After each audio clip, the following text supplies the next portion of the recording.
If the HCF of 65 and 117 is expressible in the form 65m minus 117, then the value of m is equal to what?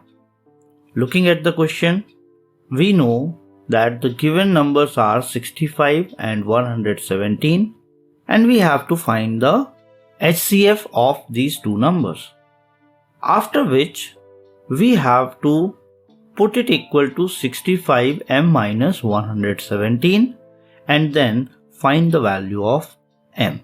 This is quite an interesting and easy question, having two parts to the solution. In the first part, we find the HCF of 65 and 117, and in the second part, we equate this HCF equal to 65m minus 117, which is a linear equation, and then we solve this linear equation to find the value of m.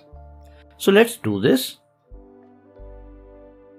Starting with the first part, where we have to find the HCF of the given numbers 117 and 65. How are we going to do this? You have to write the larger of the two numbers over here and the smaller one over here. That we have already done. Make it equal to. Now, we have to represent this 117 as it is equal to 65 multiplied by a number that will be the quotient, and let it be q, plus the remainder, let it be r. Now that means 117 can be written as the product of 65 and a number that is quotient, and here we will write down the remainder. So how do we find out the quotient and remainder? It's simple. Just divide 117 by 65 here. So 65 ones are 65. We cannot take it 2 as it will be more than 117. So here we get 7 minus 5 2, 11 minus 6 as 5. So we get the quotient as 1 and remainder as 52. Now in the next step, this 65 will become the dividend here, which means 65 will be written here equal to, this remainder will now become the divisor, that is 52 will come over here. Now we have to do the same, multiply it with the quotient plus write down the remainder. So how do we get this? Again, it's the same way, simple. 52 and 65 here. So when we divide, 52 ones are 52, 5 minus 2 is 3, 6 minus 5 is 1. So we have the quotient as 1 and the remainder is 13. Repeat the same.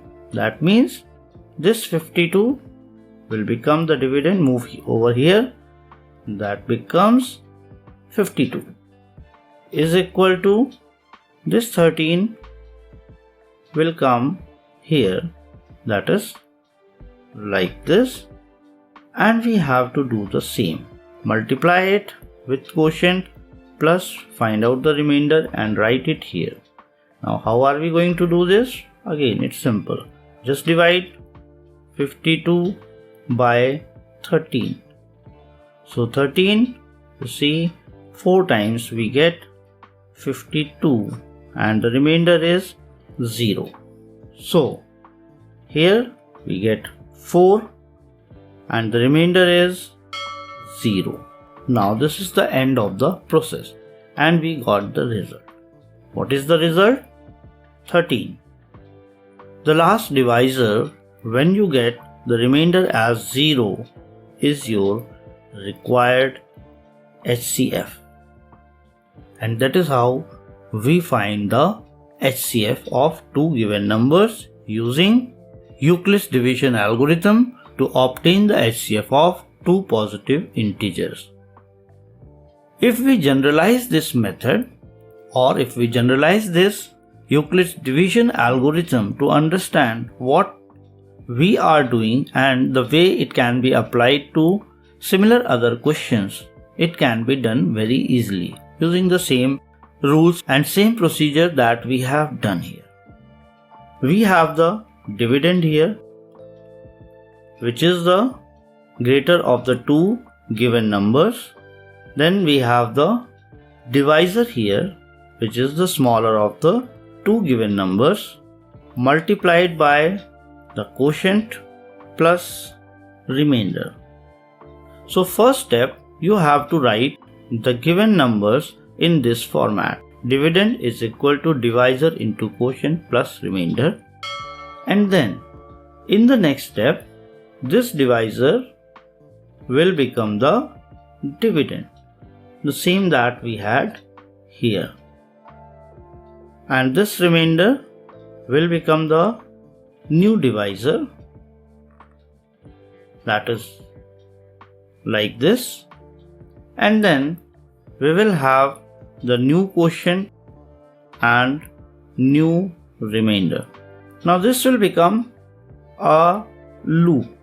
That means you will keep performing the same steps again and again unless you get a remainder equal to 0. You have to stop this division process as soon as you get the remainder as 0. And when you get the remainder as 0, in that case, whatever divisor you have, the last one, that will be your HCF. And we have done exactly the same while solving this question. So that is how you use Euclid's division algorithm to obtain the HCF of two positive integers. Now, moving back to our question, we have already calculated the HCF as 13. But in the question, there is a second phase, second part that I have already mentioned. Moving back to it, the question says that this HCF is expressible in the form of 65m minus 117. That means 65m minus 117 is equal to 13. Now if you see, this is a linear equation and we can very easily solve this linear equation. Just we write 65m, take minus 117 on the right hand side of equal to, we already have 13. This minus 117 when goes on that side becomes plus 117, which means 65m is equal to 13 plus 117. 13 plus 117. 7 plus 3, 10, 0, carry 1 plus 1 plus 1, that is 3, and we have 1 over here. So here we get 130. In the next step, we can use the cross multiplication by which we get m is equal to 130 divided by 65. Now you can see we have 5 and 0 at the end. That means these numbers are divisible by 5. So 5 2s are 10, 3 is the remainder, that is 30, 5 6 are 30. Here we have 5 1s are 5, remainder 1, the 5 becomes 15. So 5 3s are 15, 13 1s are 13 and 13 2s are 26, which means m is equal to 2, and that is our final answer. So this is the solution of this question, which might have looked complex in the beginning, but it is not. You just have to understand the question, look at it, break it into the smaller parts if possible, and start solving it without getting scared. That is the key behind solving the question successfully.